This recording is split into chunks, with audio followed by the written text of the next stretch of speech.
Ai dám động vào anh em tao? Muốn chết à bọn bay?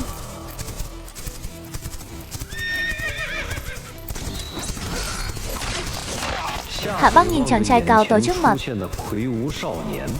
mặt tái mét luôn. Chết cha, thằng này tới rồi.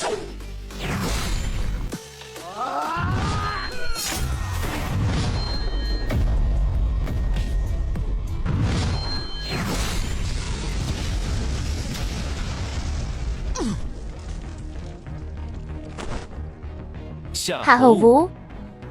Vương Bất Phàm đầu độc giết anh ruột mình. Đại Vương Phi đã hạ lệnh truy sát. Chuyện nhà họ Vương, mày cũng dám xen vào. Tao chỉ cứu anh em tao thôi. Vương gia hay Lý gia tao không kê.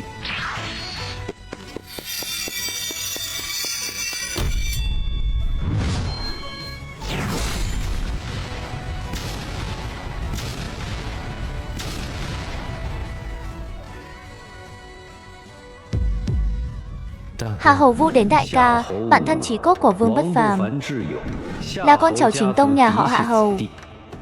Chỉ lớn hơn Vương Bất Phàm có 1 tuổi, đã đạt cảnh giới thần tàng trong tu chân đạo. Người có linh khí trong thiên hạ tu luyện chân khí, được gọi là tu chân giả. Tu chân chia làm 4 cảnh: thể, phách, thần, tàng, rồi đến nguyên dương cảnh. Khoảng cách giữa các cảnh như trời với vực luôn.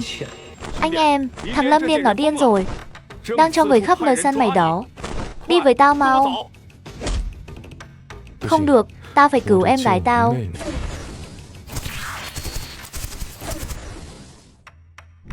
Yêu nghiệt, chạy đâu cho thoát. Kẻ nào dám động vào anh em tao. Vương Bất Phàm cảm nhận được năng lượng trong yêu đan đang trào vào cơ thể mình. Càng lúc, cơn phẫn nộ trong hắn càng bốc cao. Hoàng Anh, em gái tao mà mất dù chỉ một sợi tóc, tao sẽ sang phẳng cả Hoàng Phủ. Khuấy miệng Vương Bất Phàm nhếch lên, lộ nanh trắng nhởn. Trên ngón tay hắn mọc ra móng vuốt cong dài, lấp lánh như trăng lạnh.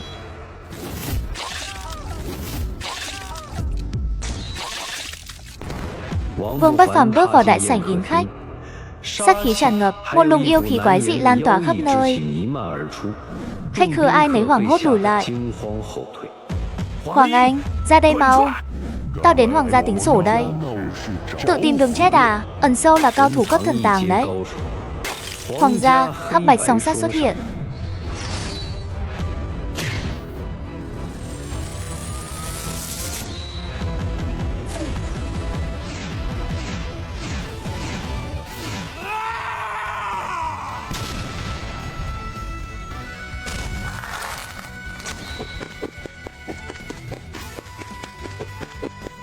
Vương Bất Phàm mặt lạnh tanh, vận toàn bộ yêu khí cùng bạo trong người.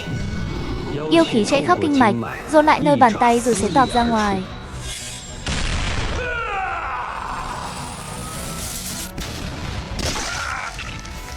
Một lượng lớn yêu lực tràn vào cơ thể, khiến sức mạnh của hắn bùng nổ điên cuồng. Giờ đây, cảnh giới thần tàng với hắn chẳng khác gì mấy con tép siêu.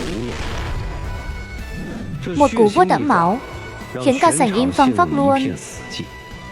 Có mấy tên lính yếu bám viếng nôn luôn tại chỗ.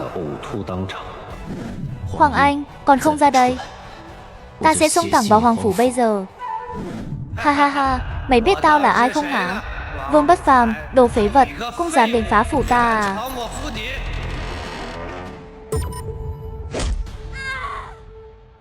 Nhìn thấy em gái bị hành hạ tàn nhẫn, máu trong người Vương Bất Phàm sôi sùng sục, yêu đan trong cơ thể hấp thu điên cuồng hơn nữa. Chỉ hận không thể xé nát Hoàng Anh tại chỗ. Hoàng Bình, giết hắn cho ta. Hoàng Bình đến cao thủ thần tàng tam giai, vệ sĩ thân cận của Hoàng Anh.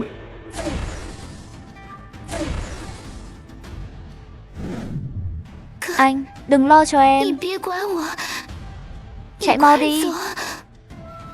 Dù có liều mạng, hôm nay tao cũng phải cứu mày.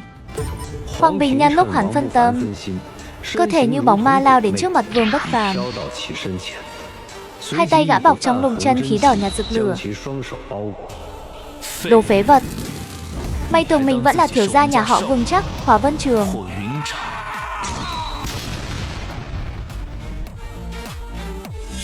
Một trường này chứa ngọn lửa chân khí cực mạnh, đến không khí xung quanh cũng nóng rực lên. Có tí bản lĩnh thế mà cũng dám hống hách hả? Lời Hoàng Anh còn chưa dứt, trong ngọn lửa bỗng vang lên một tiếng gầm dữ dội. Một bóng người lao ra như mãnh hổ vồ mồi. Khói tan đi, chính là Vương Bất Phàm.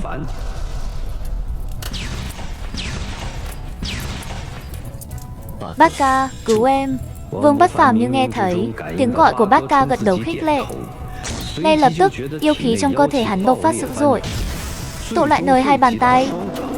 Một cú vuốt duy nhất, Vương Bất Phàm nghiền nát cả đấu trường của Hoàng Bình, bước chân dậm đất, lao lên như hổ sống trùng quét ngang đối thủ. Một chiêu hắc ảnh đoạt tâm tung ra, Hoàng Bình vội hét cứu tôi. Nhưng đã muộn rồi. Tiếng hét thảm vang lên, đau đến xé họng. Ngực hắn bị Vương Bất Phàm móc thủng một lỗ toang hoác.